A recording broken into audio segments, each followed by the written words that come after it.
Today is Friday, March 24th, 2023, and you have found the Living Youth Podcast with me, John Robinson, and my broadcast co-host, Mr. Wallace G. Smith. We're both here on a very beautiful, sunshiny day. How are we doing, Mr. Smith? Doing very well. Today is I think it's the most productive day I had all week.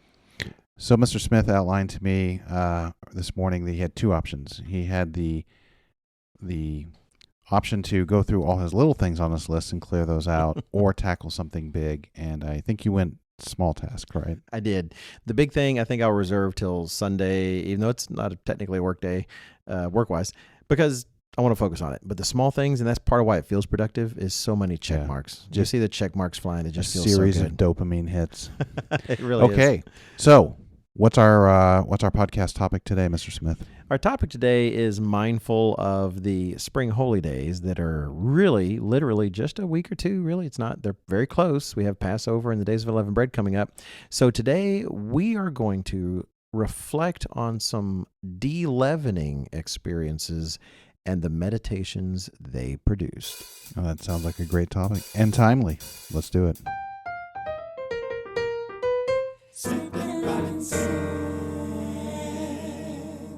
Hey, everybody, again, it's really good to be here, and thank you, Mr. Robinson, for getting us going, and thank you for being, Mr. Robinson, so merciful concerning this topic. Mr. Robinson and I both talked about the fact that we wanted to talk about things related to the spring holy days. In fact, I think possibly even next week's podcast may relate to the spring holy days. Meat in due season, it's a good thing to do. And in particular, there's a fun thing. I say fun. I used to write down my lessons before the Days of Unleavened Bread every year. Back in the way back times when I was a field pastor and I had a blog that I would keep, I would actually post them from time to time. And if you understand, and some of you may be very new, I don't really know, some of you, this might be your first spring holy days. I mean, that's entirely possible. Others of you, you're old timers. You've done it year after year after year. Well, the basic picture that we have in mind when it comes to the Days of Unleavened Bread is that leavening, the part that makes bread rise, yeast, that kind of stuff, and we're not going to go into detail on this, but that pictures sin. And so in the Days of Unleavened Bread, you are seeking to picture your repentance. You're seeking to picture, by putting leavening out of your home, it's symbolic of you turning to Christ and take Him into your life, the unleavened bread of sincerity and truth, the teachings of Jesus Christ, and putting out of your life sin. Well, here's the thing, and it's easy to go overboard in this, and we touched upon it. I think we mentioned some articles last time. Mr. Weston had an article about, your approach to deleavening, and we call removing the leaven from your homes deleavening. Kind of find out that's kind of a churchy word. But the fact is, leaven gets everywhere. Yeast itself is everywhere. That's kind of a lesson. But, in terms of breadcrumbs and the resulting particles, part of deleavening often involves a lot of wiping and dusting. Well, the point is, it's not just about the things. This isn't just some ritual that's like a magical thing you do that turns your house into a holy house. God asks us to do things like this because we learn lessons from them. They're actions that actually teach us something. And I can say, Mr. Robinson, when I first started coming into the church, or before I actually was coming, I was reading our literature in the 80s. The Mr. Armstrong's booklet on, was it Pagan Holidays or God's Holy Days, which I think that was the old name of the booklet from the 50s that I had a copy of. I just thought this idea of, like, talk about how a woman found a missing piece of toast. I think it's actually in his old booklet. A woman was cleaning out the leaven from her house getting ready for the Days of Unleavened Bread, and maybe it was even during the day. She discovered a piece of toast behind a toaster or something in her kitchen that she had not noticed, and she said, "Oh, look what I found!" And the booklet talked about the obvious lesson that sometimes you think you've gotten all the sin out of your life, and of course you haven't. If you keep looking, you'll find something else. And I remember reading that as a teenager and thinking, "Wow, the idea of biblically determined holy days that actually have lessons like this you learn," it just impressed me at the time. And so I used to be far more diligent than I have been recently. In fact, I got to admit, I'm behind. I got to do some focused deleavening this Sunday because my wife has been working hard and I have been way too little help, like I should be. But what I enjoy about it is when I'm vacuuming out the car, which I do a lot of eating in the car when we're traveling. It always, without fail, tends to generate some kind of meditative lesson. And so what we thought would be fun today, and this is where Ms. Robinson's being kind to me, is that it would be nice to kind of go over just some of those, to kind of model for you, hey, when you're doing your deleavening, here's the kind of thoughts that might come into mind. Here's the sort of mindset you can take to your task where you might be spurred to think of something you hadn't thought of before. And why it's easy for me is because I have written these things down. I'm just going to be using examples from my 2010 blog post of 13 years ago, because I was actually reviewing them again for this podcast, and honestly I kind of like a lot of them, and also because I'm behind on my deleavening. So thank you, Mr. Robinson, for being willing to do this one. You're too kind. I mean, you said, hey, I have a topic and a list of things we can cover, and I thought, well, that sounds great. So I had I say a youth. I think by then this individual was probably actually an adult, but a young adult. And they texted me and said, hey, can you explain this difficult scripture? And I was like, oh, yeah. I understand why that one's difficult. It's somebody I knew. This was not just right. And so I start doing it, and I start answering the question, and I realize this seems super familiar. And then I realized this is not the first time this person has asked me the question. And I went through my email, and I went back like 3 or 4 years and found, and I'd written quite a bit, found the old email of how I'd explained it the first time, read it, and thought, this is way better than what I'm writing right now, and ended up taking that one, sending it to them, and then later they were like, I think I asked you this question before. So it was funny that we both didn't remember that. Yeah. I did remember that they had asked me. I don't remember. But anyway, going back to my old work, I found was better than my new work. And I always assume anything I do that's newer is better than the old stuff, and that's not always true. No, it's not. So the plan is, at least I think the plan is, we haven't discussed this too much in detail, as after all, we've been being productive all day, is that we're going to go through some examples. Like that's what my 2010 list is, where I was doing some kind of deleavening, and it's not always leaven. Sometimes it's the side behavior like dusting or something, and a meditation sprung from that. So I know it's such a buzzword, but it sounds to me like you're talking about being somewhat intentional. Like you're not just spacing out, cleaning your truck or car or whatever. Yeah, that's a good point. I've heard others, and I don't know if this was Mr. Weston or not, but I've heard church elders, shall we say, remind us that this is not spring cleaning, which is way too easy for it to turn into spring cleaning. And then if you start cleaning the whole house, then you've kind of deviated at what the exercise was designed to bring to mind. My wife helped me come to understand that, because she's grown up in the church, and yeah, it's too easy to just always say do your spring, and at the same time, spring cleaning is spring cleaning. Mm-hmm. Sometimes it's really a wonderful marriage to do them both, but other times in our life things have been very hectic. We're doing a lot of other things. And as a result, we just said, you know what, let's just focus on making sure we're deleavening, and just because of course you've got to make sure you're deleavening, but sometimes you're just deleavening because you don't have the time to. It's like, right. Hey, you know what's not at the highest shelf in our closet in the garage? It's not. Nobody ate up there, So sometimes you do have to focus, but it does kind of make sense when you can to mix in some extra cleaning. You're right. I should clarify that. We've often. You're deleavening the kitchen, and you do take an opportunity to more thoroughly clean certain things. I'm not against that at all. But it can distract if you're not careful. Yeah. Because is that what you're getting with, too, Yep. the intentionality? Yep. Because the point of this is while you're deleavening, to try to be in a mindset where you might be open to learning something about the thing that's far more important, which is deleavening your life, actually removing sin from your life.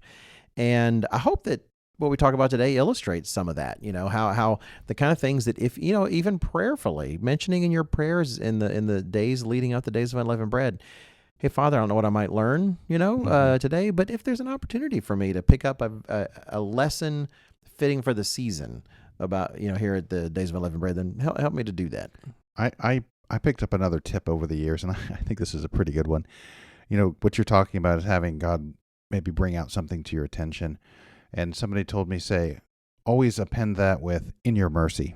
Like, God, give it to me. Just show me how bad I am. And it's like, you don't never ask that. Just, you want to work on it, but in your mercy, show me what I need to work on. Yep, definitely. I've done that. And I think David does in the Psalms sometimes. He's always, because God could show you big time, or he can also show you in the nicest way. I would say there's been a couple times I can think of one time for sure where I wasn't careful about that, and it might be the lowest I ever felt when I had something brought to my attention. It was because too much is actually discouraging. Like, it can be discouraging, and God doesn't want us to be bitter of spirit, and take us down too low, and you feel like you're I was going to say worthless. I never felt worthless, but like where you're feeling pretty low and your morale's bad. And like maybe sometimes that's what we need. But in general, we just want him to.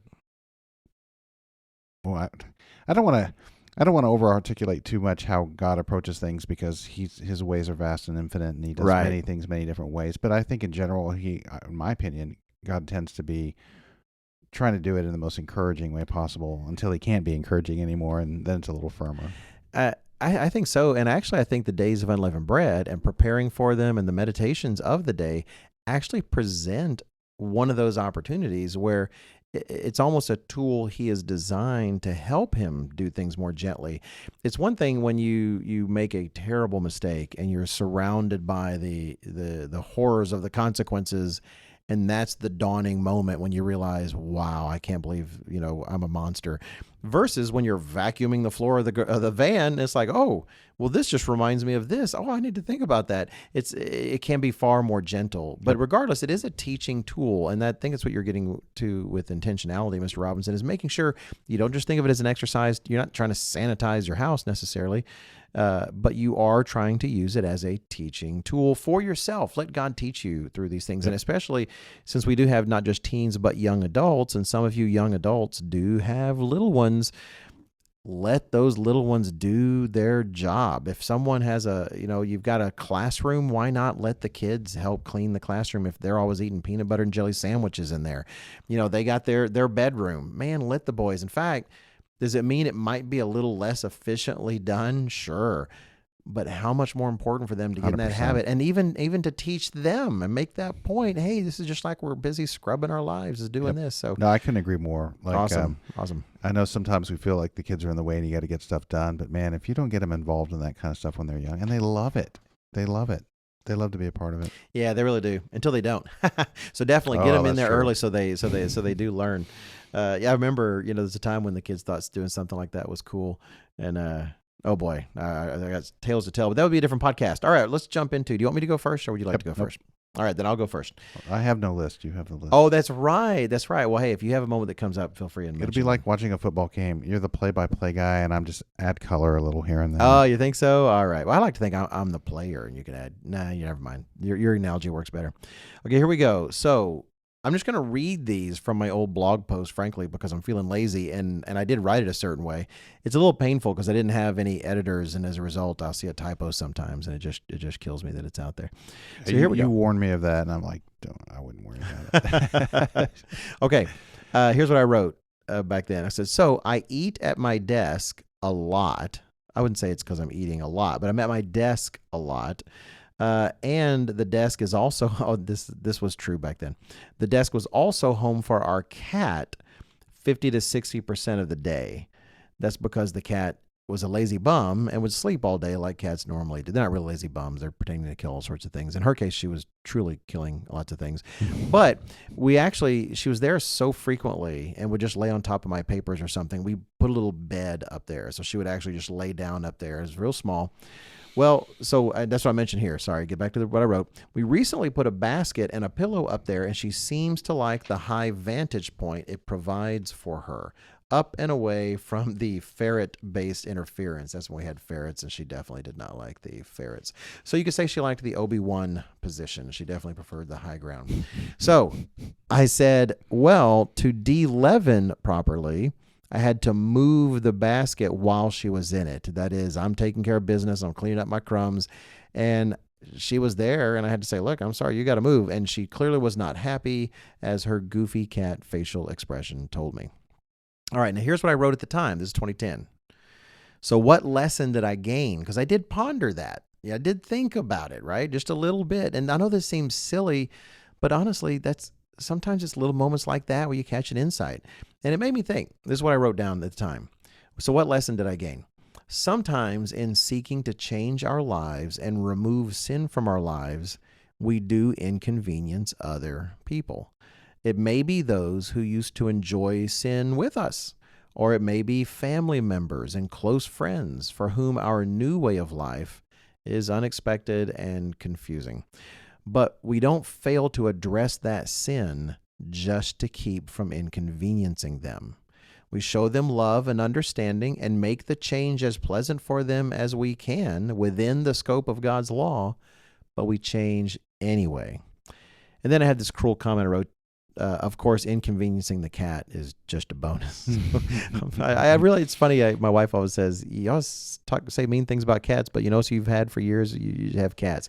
But it did make me think about that because, when I did start changing my life and beginning to follow God's law, it clearly was having an impact. And when I say a negative impact, I don't mean because God's law is negative in some way, but the lives of others were impacted kind of negatively. I wasn't going to be coming home for Christmas anymore. The fact that I wouldn't do some things was an inconvenience for other people.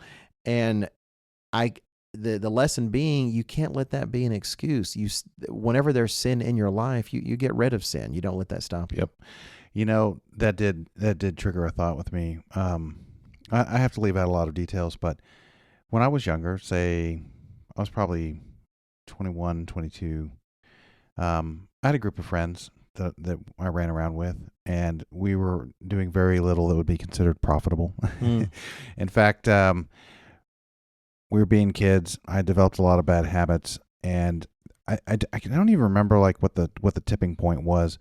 But I decided I was going to get my act together, be more mature, be responsible, be an adult. I was really starting to think, hey, I want to find the right girl and get married. And so that means you kind of can't behave like a boy. And Nice, Mr. Robinson. And I started to make changes, and my friends noticed right away, and they were not happy about it. Really? And I had one of them in particular kind of pulled me to the side, like almost tearfully, and was like, wow, you're kind of doing this, and it's like breaking up the group. And the thing is, like, right or wrong, I was committed to doing it because I can't sacrifice these changes just so I don't upset my friend group. Yeah. In that case, because it was so many things that had to be changed, and they weren't interested in making a change and kind of running around in the method that we were.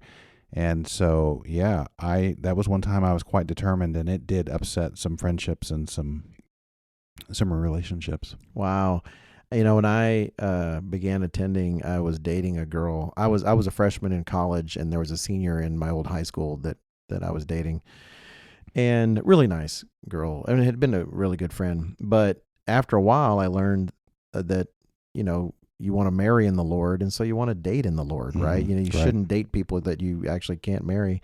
And I broke up with her. As nicely as I could. In fact, I explained it like, about the law and Moses. And honestly, I'm doing you a favor. Well, anyway, it's so funny because I had a really nice reputation, I believe, in my high school. I'd left a nice reputation, and then after that, I kind of heard I'd gone off to join some crazy religion and was a weirdo. However, as painful as it was, that's just what had to happen. So and I think of more intimate relationships in terms of my consistent family members. Like my mother and my father and my grandmother, those changes make a difference. And you look at your friends in high school, and who wants to inconvenience your friend? Maybe you're a weirdo who does want to inconvenience your friends all the time.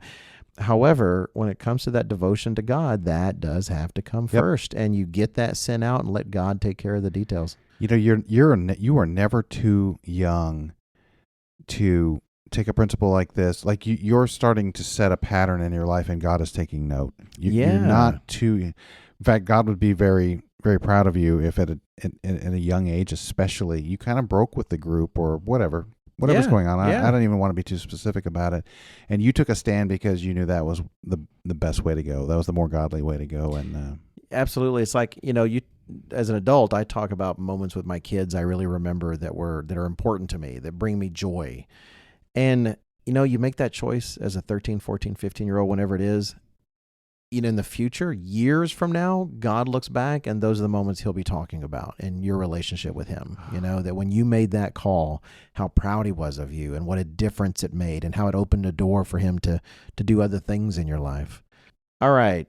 Let's move on to the second thing. And it involves my desk again. It kind of lets you know how much time I spend at my desk, actually. It's part of how I built the fantastic physique that I have.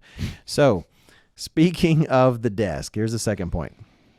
Here's what I'd done. I knew the stages, I knew I was going to have to clean it eventually, and it was a mess. So even before I got to cleaning, I kind of straightened it up, is the point, because I didn't do it all in one day. I didn't have time to do the whole thing. So I straightened it up to make it easier to clean when the day came. So that's the setup for this one. So speaking of the desk, I had prepared it for deleavening a few days before I actually did any deleavening. I'd straightened, I'd tidied, I'd readied it to be wiped of all the crumbs and stuff that were surely there. But you might think that's strange, but you don't know how messy my desk could get. Stacks of papers, all sorts of crazy things. But I didn't get to it immediately. That's my point. Other things came up. Projects, phone calls. At the time, we were trying to look into buying a house, so house buying stuff. And it says before I could actually get to the deleavening, it was all completely cluttered again, just as bad as before, like I had done no preparation work at all. So what I wrote down in 2010, the lesson that I gained is, if you're going to get rid of sin, don't dilly-dally. Don't get it started and then leave it half done. Commit and do it. If not, before you know it, the old life and the old obstacles in your way are back with a vengeance. Interesting. So yeah, no, I like that. Oh, thanks. That reminds me of a biblical example, although it's not exactly what you're saying. But so it's the example that I think Christ himself tells this story. I don't think it was a parable of the guy who had a demon, and it was like a messy room, and he got rid of the demon. He cleaned up his room and set everything in order, but didn't go any further. And then later, the demon went and got a group of demons and came back and filled his mind, and it was the latter was worse than the former. It was worse because now he had multiple demons, and the lesson of the story really is, it's not enough to clean things up and get everything set tidy. You can't just get rid of things. You have to replace it with something good. I mean, which would take us back to the whole unleavened bread thing. In the 1990s, there were people that were debating whether or not you had to eat unleavened bread. And this was just mind-boggling to me that this concept was around. It was like a technicality. Well, it never actually says that you have to eat unleavened bread. Just don't eat leavening. Yeah. You don't have to eat it, which is like... Sure, you can make the case for that, except for the whole principle of what we're trying to do here, which is we deleaven our houses, therefore we deleaven our spiritual life, get rid of sin. But it's not enough to just get rid of the sin. You have to replace it with righteousness. But and the words literally say, for 7 days you shall eat unleavened bread. And the picture is completely not there. Exactly. Mr. Armstrong used to say, well, how do you get air out of a glass? You fill it with water. You replace it with something. So, yeah, it really is kind of silly, and I've never completely gotten the arguments people make about that. Sorry to interrupt your point. No, I made my point. Oh, you did? Okay. Yeah.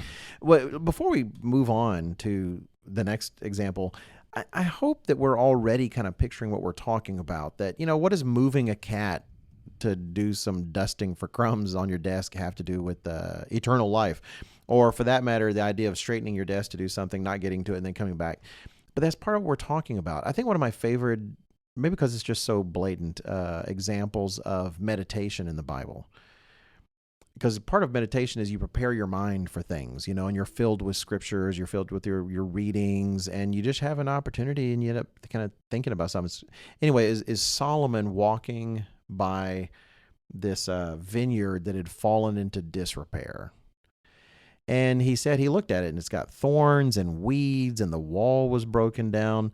Well, he could have just kept on going and thought, well, what a bum. Man, that guy, he's not even taking care of his vineyard. But he said he actually, and I don't have the words, but he says how he actually paused and thought about it. It lingered with him and he turned it over in his mind, which is kind of like what meditation is. He was turning it over in his mind and he grasped some things that, yeah, if you don't act, if you don't do what you should do consistently, it's amazing how quickly ruin and poverty sneak up on you. His point was that it's not that this guy ever set out to say, I want to have a terrible vineyard that is just an eyesore and makes me no money whatsoever and probably impoverishes me. It was an accumulation of work he didn't do in small steps. Because he says, a little rest, a little slumber, a little folding of the hands. Well, anyway, I'm kind of getting off the point. But the point is, that's part of the fun, if you will, or the interesting aspect of getting to be a follower of Jesus Christ, is all the things you do have these present opportunities, not every single thing, but you often have opportunities to have some insight into a world of eternal value. And in this thing we're talking about here, deleavening, getting ready for the days of unleavened bread, in this case, it's actually a God-designed period in which he's wanting you to learn things about getting sin out of your life and getting closer to Christ and bringing Christ in. So all the more, if God himself has set aside these days for these kinds of lessons, then just be prepared for it and ask God for it to help you learn things. Mm-hmm. And feel free and take the time to actually meditate on these moments. Great point. Oh, thank you. All right, the next one. The next one is... Here we go. Oh, yeah, this one actually breaks my heart. Yeah, I finally found that scripture. Oh, I was going to say like one of the keys. So he says, it was a search, so I don't have the whole thing. Actually, I can add the context to it. But the key that was that he didn't just clean up the house, but that it was empty. He'd swept it clean. Oh, right. Right. But that it was empty. And that was the kind of the key to it was. I never thought about that in terms of cleaning it up. And then demons come in and kind of make a home. Come back and like, oh, see, even better than normal. And there's more room for more of us because it's empty. That is actually fascinating. I don't think I've ever noticed that detail before. Okay. So this point number 3, here's what I wrote in 2010, probably with extra words that I tend to add when I read myself. Deleavening often involves dusting, as those fine little crumbs and junk are good and present in that stuff. Really, if you look, side point, if you look at dust, like a buildup of dust, it is actually remarkable what is in dust. They say even potentially matter from distant stars that exploded a long time ago and drifts through the atmosphere of the debris of space and makes its way into I had no idea. So have some respect for that dust. All right. And this is a parallel, a parentheses point. I said, of course, there's leavening agent in terms of yeast in the very air we breathe, but that's another story, and that is another story. But I continue. In my dusting, I found that an old but cherished picture of my 2 oldest boys, there's only 2 of them in the picture, that'd be Jonathan and Michael, was coated pretty good, coated with dust, making the very bright and colorful picture of them dim and a little hard to see. Now you start thinking where it's going, right? So but when you're prepped for it, right? So here's what I wrote. What lesson did I gain when I meditated on that? I thought, sin interferes with my ability to see my family properly, as well as my responsibility to my family. The more sin I'm able to remove with the help of the living Christ, the more I see my family and my responsibilities to them clearly as God sees them. And then lesson number 2 from the same thing, I wrote more briefly, but I think is more painful. I said, lesson number 2 I got from that one, it's foolish to think that our own sins, no matter how private, do not affect our families. They do. Our sins will touch the lives of our families, and there's nothing that's truly ever self-contained to just us. So, we could spend a lot of time talking about how you could never fully contain sin or perfectly eradicate. I mean, you have to put a bubble over your house, vacuum, create a vacuum in there, and maybe you could get rid of all the. I doubt it. Yeah, probably not. Yeah, spores are pretty fine. Okay, I actually like your first theme a lot, and it did make me think of something. Oh, really? Please do. Okay, so the Apostle Paul in Romans 1, starting in verse 20, he says, "For the creation of the world, his invisible attributes are clearly seen, being understood by the things that are made, even his eternal power and Godhead, so that they are without excuse. Because although they knew him, they did not glorify him as God, nor were thankful, but became futile in their thoughts, and their foolish hearts were darkened. Professing to be wise, they became fools, and changed the glory of the incorruptible God into the image of the corruptible man and birds and four-footed." And I think there's even some more if we took the time to go through it. But one of the words in there is it's like typhus. I may not have read that section. And the point is, when you go through this section of Romans, one of the analogies he uses, like their foolish hearts were darkened kind of concept, is it's as if you look up the Greek word and it's as if there was something like a foggy day or a heavy mist where you can't see very far. Your vision is obscured. And so, there's actually, I go through this section. It's been a while in a sermon where I break this down more.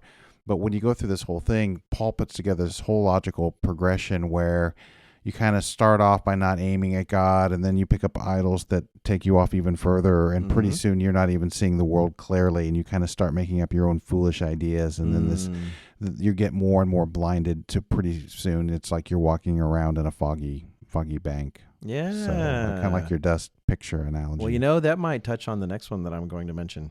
So let me save a little commentary for that. But I'll highlight in this one in particular, I think what made it even more poignant to me in 2010 was that at the heart of it, the object involved was a picture of my kids, and that sin would obscure my view and vision and understanding of my family. It's part of why, how we mentioned, I don't know if it's Luke 12 or 14, I sometimes get those confused, but Jesus Christ makes plain that whoever doesn't put him before your wife, before your husband, who doesn't put him before your parents, before your children, that you're not worthy to be his disciple. You cannot be his disciple unless you put him before all things. And I have heard some say, well, that's cruel, because the way it's worded is whoever does not, hate his wife and, husband, father, mother, those things. Well, he doesn't, of course, literally mean hate. I even talked about that on a telecast one about Bible questions and answers, because it really does mean truly love less by comparison. Yeah. However, you got to be careful with that, because it doesn't mean like, okay, I love God with 20 points and I love my wife with 19 points. There has to be a devotion to God that overrules all other devotions. But here's what makes that work. Unless God is first, this is related to kind of what you're saying, unless God is first where he is supposed to be, all other things are out of order and not in proportionate place. As a result, you see the entire world wrongly. Your vision of reality, like Mr. Robinson was just saying, becomes clouded. It's only by having God and Jesus Christ in their proper place first that everything else is where it's supposed to be. And so that becomes the irony. If I put my wife above God, you might think, man, he just super loves his wife. It's like, well, no, actually, I make her an idol, and I end up messing up not only my life, but her life. I remember thinking one of the reasons I wanted to marry my wife, well, she wasn't my wife at the time, I wanted to make her my wife, was because I recognized in her life she had put God first. And I was going to be second. I was never going to be first. God was always going to be there. But because of that, I knew what I did not need in my life. I didn't need someone that put me above God. It's not just me being idealistic, quite the contrary to a certain extent. It was me being a little bit selfish, knowing myself. I don't need somebody worshiping me. I don't need someone who actually is actually showing a devotion that's due to God to me, because what terrible things would that have the potential to feed in me? But I knew if she had God in his proper place in her life, then I was going to be served frankly, again, looking selfishly better by a wife that's actually devoting herself to the way she's designed and the way God has planned things to be. So in this particular case, the fact that it was a picture of my kids and here's this layer of dust I'm having to wipe off to see them more clearly, it made me think, in what way is my own selfishness at times? My one way where I haven't ordered my priorities in my family rightly, or I've got other interests that I really shouldn't even have, and they're cluttering my life and my vision, when some of the most precious things God could ever give me are right here in my life, and I'm not seeing them because of the things that either shouldn't be in my life at all, or that are there but are disordered and out of proportion. Yeah. And it really added an edge to that particular time. Nice. We could do a whole podcast on being thankful for what you have in your life. Oh, we definitely could. Now, the related one, and I don't want to actually go into it much because I was going to skip it, but I had another one where as I continued dusting, I actually came across a Bible with a lot of dust on it. Now, that said, it wasn't my study Bible, for the record. I even mentioned here that I had a shelf below that had a whole lot of Bibles and did not have the same level of dust. But going back to your comment about sin discoloring your understanding and your ability to changing your ability to be able to see reality, I would say same thing specifically with the Bible, that when you have undealt with sin in a particular area or region or in your life, that even going to the scriptures ends up potentially being corrupted. You're just not thinking of them as you should, whether it's because of vanity or pride. But you're not really the open, clear lens to what the Bible should be showing you that you could be. And as a result, even your scripture, even your Bible study becomes tainted. Yeah. No, I don't have anything to add to that. Okay, good. We're going to move on. Let's see. The fourth one, and by the way, don't have many of these, so we're not quite rounding home, but we're almost there.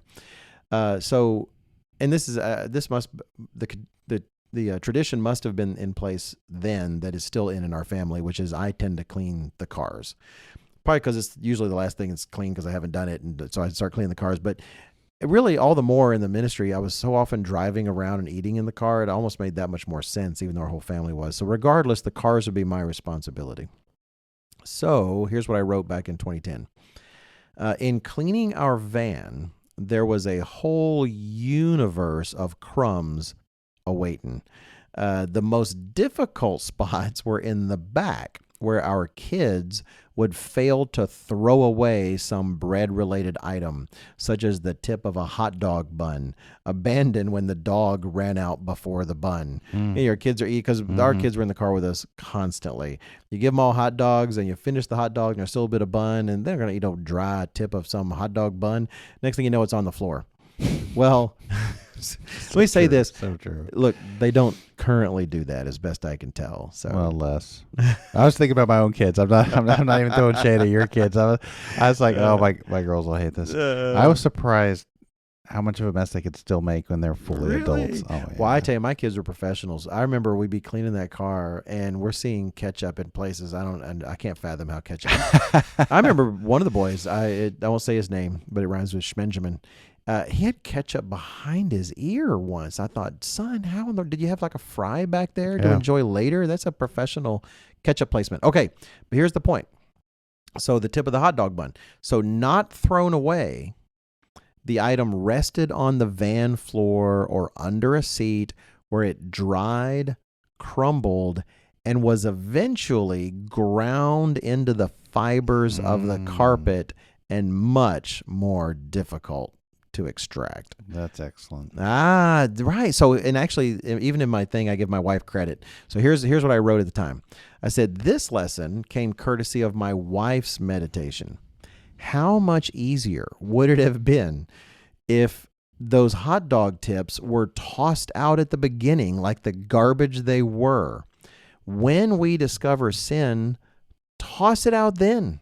The longer it stays, the more chance it has to become all the more ingrained and more difficult to remove. And there's even like a phase 2 to that, which is, and it doesn't even necessarily, okay, so for this kind of thing to relate to everybody, it doesn't even have to be like the tip of a hot dog bun. How many times is there something we should have picked up were taken upstairs and we walked over it and we stepped over it.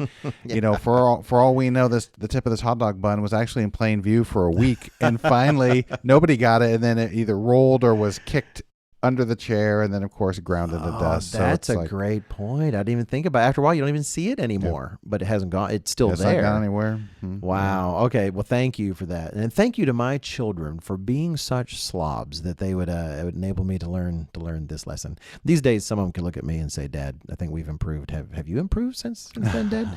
So anyway, this is my last one, and this is actually a really simple one, and I hope that you all have enjoyed going through these. And I hope the whole point is I hope they motivate you to do something similar this time, right? That's the whole point, is trying to model this kind of stuff for you. So here's the last one, and it's actually a far more simple one. It says, after our, and this was apparently 2010 was one of those years where we put some extra effort in to do a bunch of cleaning. So it was one of those years, because I wrote this. I said, after our cleaning this year, which was probably closer to a full spring cleaning than last year, everything looked so nice. I says, my office looked better than it has since, I wrote, well, since last Unleavened Bread. And it was a small lesson. Doesn't our world and our lives look so much better with sin removed? Yep. And I'll tie it to one personal observation is, I don't know if we've said it here. I think we've said it here. I can't remember if we have or not, or if maybe it was in a sermon. But guilt motivates. Guilt can be crushing, inappropriately so. But at the same time, no, you feel guilt. No, it was a sermon by Mr. Jonathan McNair. He talked about that recently. I don't know if it's on the YouTube channel yet, but it was an excellent sermon about guilt. And the fact is, guilt is a proper response when you know you've done something wrong and you feel guilty. Part of what we're experiencing in this world today is that guilt has been removed from the world, and no one feels guilty for many of their actions. And so guilt can be very motivating. But on the other hand, knock's not the right word. Don't fail to appreciate the pull of and the power of success. So that when you do clean something from your life and it feels fantastic, it feels wonderful to know what it's like to no longer be doing blank or talking blank or whatever it is that you've gotten rid of your life. And after a while, it doesn't take long. You don't want that to go away. Mm-hmm. You want to keep that in your life. Some of you, it's amazing how fast time moves, but some of you may know who this is. But there's a comedian named Jerry Seinfeld, had a very famous television program. Some of you may still know what he does. Now I think he might be more known for his coffee drives with right. famous people. But anyway, he is known widely and generally as one of the most professional, hardworking, and successful, frankly, comedians in comedy. Which is amazing because he's not even that funny. Okay, let's say he has an acquired taste. I will say that. But here is part of what, and maybe what you said fits this, to what do people tend to owe his success? If you hear Mr. Robinson, it's certainly not because he's extremely hilarious. Well, I mean, he's not without humor, but I can think of a lot of other comedians that are funnier. Okay, that's a good point. And I think I've heard him say this as well, is he treats that like a job. And his job is to come up with jokes. And what he does is he actually takes a calendar and he requires himself to develop a new joke every single day. Wow. And what he does is when he's done his job, he'll put a big X on that day on the calendar.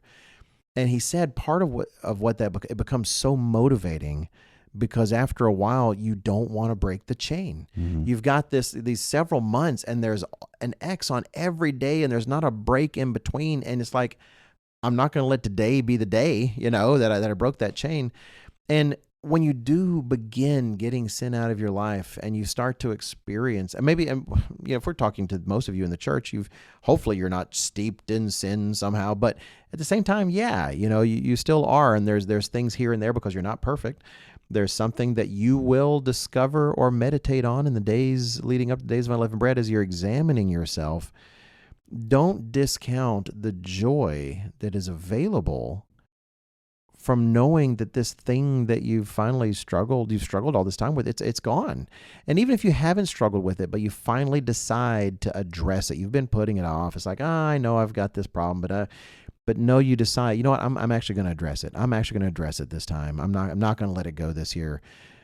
There is something to having a life that is ordered rightly the way God would have it ordered. That is a beautiful thing on the earth.